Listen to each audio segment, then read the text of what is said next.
Good morning everyone. कल आपने लिया था मॉक इंटरव्यू कैसे करते हैं और उसका प्रोसेस क्या है। आज अपन चर्चा करेंगे, एक शब्द है सेमिनार, इसको गोष्ठी भी बोलते हैं। इसके बारे में आज अपन चर्चा करेंगे। एक सेमिनार से अभिप्राय गोष्ठी से है, जिसका अर्थ है कि छोटे छोटे समूहों में आपसी विचार विमर्श करना, जो लिखित एवं मौखिक रिपोर्ट के द्वारा प्रस्तुत किया जाता है। इसका मुख्य उद्देश्य ज्ञान का वितरण एवं समान ज्ञानी सदस्यों के मध्य अपने अपने विचारों के प्रस्तुतिकरण से है। इसमें बोलने वाला एक विशिष्ट विषय पर अपने विचार प्रस्तुत करता है, दूसरे सहभागी सदस्य भी उसके वक्तव्य पर अपने विचारों की अभिव्यक्ति के अतिरिक्त वाद प्रतिवाद भी करते हैं। सेमिनार में एक विशेष विषय पर विभिन्न विशेषज्ञ अपने विचार स्पष्ट करते हैं। ये मौखिक संचार की प्रभावशाली विधि है, क्योंकि सेमिनार को आयोजित करने से किसी विशेष विषय से संबंधित विशेषज्ञों के विचारों को सुनने का अवसर प्राप्त होता है, जिससे इन विशेष विषयों पर व्यक्ति को जानकारी आसानी से प्राप्त हो जाती है। सेमिनार के जो कुछ लक्षण परिलक्षित होते हैं, जैसे सेमिनार जो है वो कोई बहुत बड़े समूह में नहीं होकर के छोटे छोटे समूहों में चर्चा होती है। इसके अंतर्गत जो विशेष विषय है उस पर ग्रुप बना लिए जाते हैं, जैसे 100, 50, 20 जिस ढंग का है उसके विषय विशेषज्ञ है वो आपस में चर्चा करते हैं। तो छोटे छोटे समूह में चर्चा आसानी से की जा सकती है, आसानी से सुना जा सकता है और अटेंशन भी एक दूसरे के प्रति बोलने वाला, सुनने वाला, और कोई अगर प्रश्न पुटअप किया गया है तो वो आसानी से उसका उत्तर, और इस तरीके से उनकी समझ बढ़ती है। नेक्स्ट है विशेषज्ञों का एकत्रित होना। ये महत्वपूर्ण चीज़ है कि सेमिनार जिस विषय पर आयोजित की जा रही है उसमें वो लोग शामिल होते हैं जो उस विषय का ज्ञान रखते हैं। ऐसा नहीं है कि जो उस विषय से संबंधी या उस विषय से अनभिज्ञ है वो लोग उसमें शामिल नहीं होते हैं। जो लोग उस विषय पर काम कर रहे हैं या उस विषय के ज्ञाता है, तो उस विषय या समस्या पर जब कभी भी चर्चा होती है तो उसका ज्ञान रखने वाले लोग ही एकत्रित होते हैं।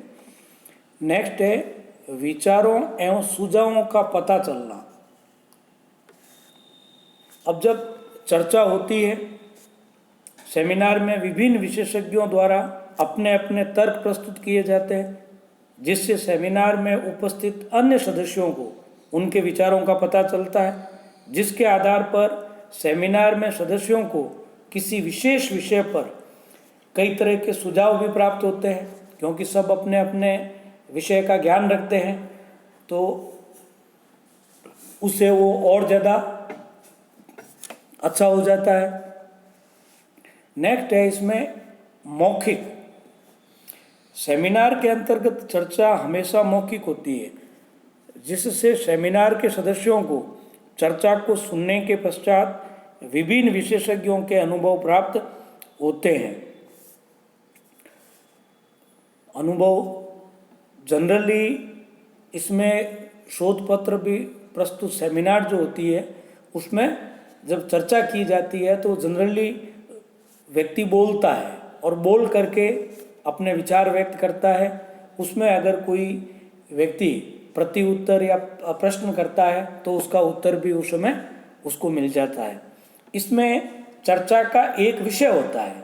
चर्चा का विषय सेमिनार के अंतर्गत जो विचार विमर्श किया जाता है वो विषय उच्च मूल्य वाला होता है, यानी पहले से वो विषय तय होता है ताकि जो लोग उसमें शामिल होने वाले हैं वो उसकी अच्छी तरह से तैयारी करके आए और उसको अच्छी तरीके से उस पर चर्चा करें। अब हाउ सेमिनार इज कंडक्टेड, यानी सेमिनार का जो संचालन है वो किस ढंग से किया जाता है। तो सेमिनार लगातार या थोड़ी अवधि के लिए आयोजित किया जाता है। इसके अनेक सत्र हो सकते हैं। प्रत्येक सत्र का विषय पहले से निर्धारित किया जाता है। उस विषय पर सेमिनार के सत्र में विचार विमर्श किया जाता है। प्रत्येक सत्र के लिए एक अध्यक्ष नियुक्त किया जाता है। अध्यक्ष वह व्यक्ति नियुक्त होता है जिसे विषय के संबंध में पूर्ण जानकारी होती है। सेमिनार में सत्र का अध्यक्ष एक निश्चित विषय पर पत्र वाचन के लिए व्यक्तियों को आमंत्रित करता है। पेपर पढ़ने के बाद पेपर प्रस्तुत करने वाले व्यक्ति से प्रश्न पूछे जाते हैं। इस प्रकार उस विषय पर विचार विमर्श प्रारंभ हो जाता है। पेपर पढ़ने वाले व्यक्ति को पेपर पढ़ते समय मुख्य बिंदुओं को एक क्रम में पढ़ना चाहिए तथा उसे स्वर की एक रूपता की ओर ध्यान देना चाहिए। अपने शोध पत्र को ओवरहेड प्रोजेक्टर एवं ऑडियो वीडियो सामग्री का प्रयोग करके भी प्रस्तुत किया जा सकता है। सेमिनार के अंतर्गत सर्वप्रथम कोई भी विशेषज्ञ जो किसी विशेष विषय पर अपने तर्क प्रस्तुत करता है तथा अपनी बात को दूसरे सदस्यों के सामने प्रस्तुत करता है तथा उस विशेष विषय पर अपनी तरफ से सब कुछ जानकारी सेमिनार के अंतर्गत बताता है। इसके अतिरिक्त वह व्यक्ति सेमिनार में प्रयुक्त विषय पर यदि कोई खोज या अनुसंधान हुआ है तो उसके आधार पर भी अपने तर्क प्रस्तुत करता है। उसके बाद इनकी रिपोर्ट तैयार होती है और रिपोर्ट तैयार होने के बाद में जो अध्यक्ष है वो इसके बारे में जो अच्छी चीज़ें जो होती है उन चीज़ों का समावेश भी किया जाता है। और जो शोध पत्र होते हैं कई लोग उनका एक पुस्तक के रूप में संग्रहण करके और छपा करके उनको सदस्यों में वितरित भी करते हैं। इस तरीके से एक सेमिनार का आयोजन और संचालन किया जाता है। आज के लिए इतना ही। धन्यवाद।